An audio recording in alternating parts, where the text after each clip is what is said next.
वांगचुक ने कभी भी गांधी के रास्ते को नहीं छोड़ा, मगर आज हमारे बच्चों ने वहां पे वांगचुक को साइड पर रख दिया और कहा ये रास्ता नहीं चलेगा, अब रास्ता चलेगा तो जो उन्हें रास्ता इख्तियार किया, उसमें वांगचुक की जिम्मेदारी नहीं है, वो उसमें मुलविस नहीं है।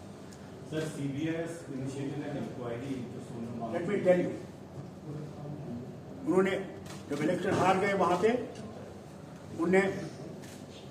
उन लोगों पे, कई लोगों पे वो ड्रैकोनियन लॉ लगाया, सेफ्टी लॉ, जेलों में रखा उन्हें, क्या क्या घरों में गए तकलीफें देने के लिए, क्योंकि इनका बीजेपी का आदमी जीता नहीं था।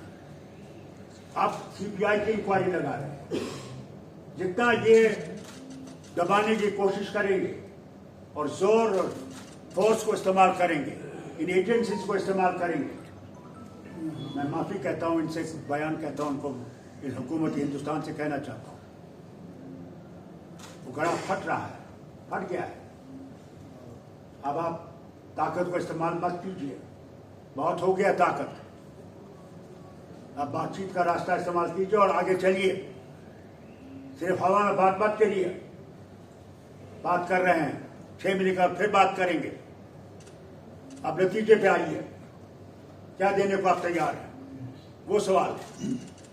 डॉक्टर साहब, अभी कल सोनम वांगचुक ने ये कहा था कि ये जन जी का आंदोलन है, तो आपको लगता है कि Ladakh is heading towards like situation Nepal and Bangladesh, उस पर क्या कहेंगे आप? Nepal is different, Bangladesh is different, they are two independent countries.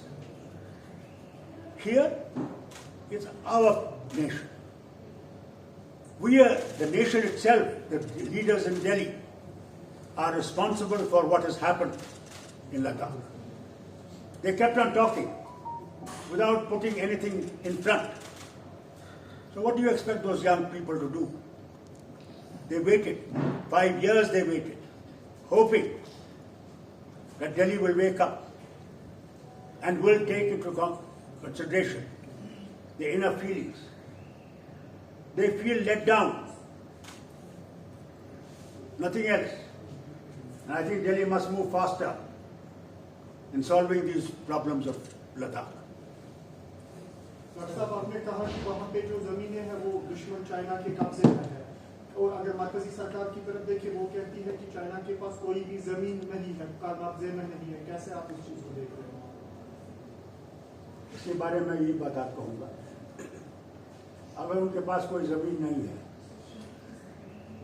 तो वो क्यों कहते हैं कि ये जो हिस्सा हमारा है?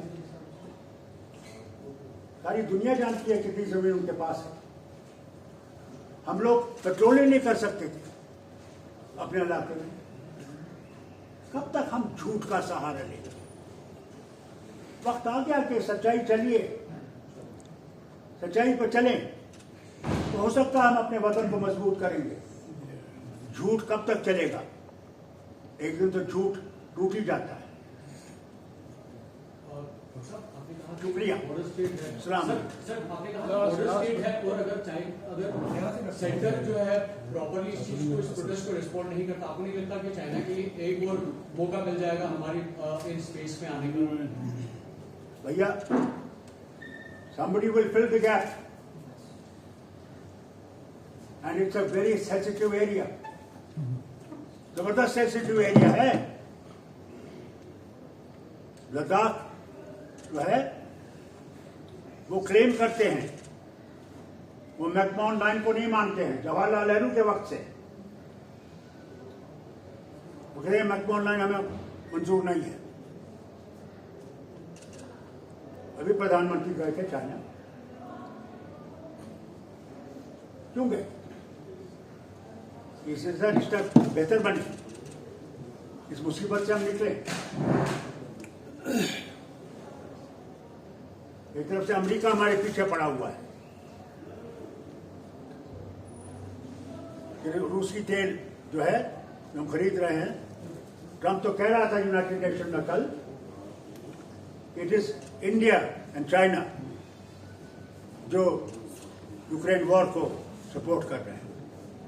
जबकि हिंदुस्तान ने यूक्रेन वॉर को कोई सपोर्ट नहीं किया।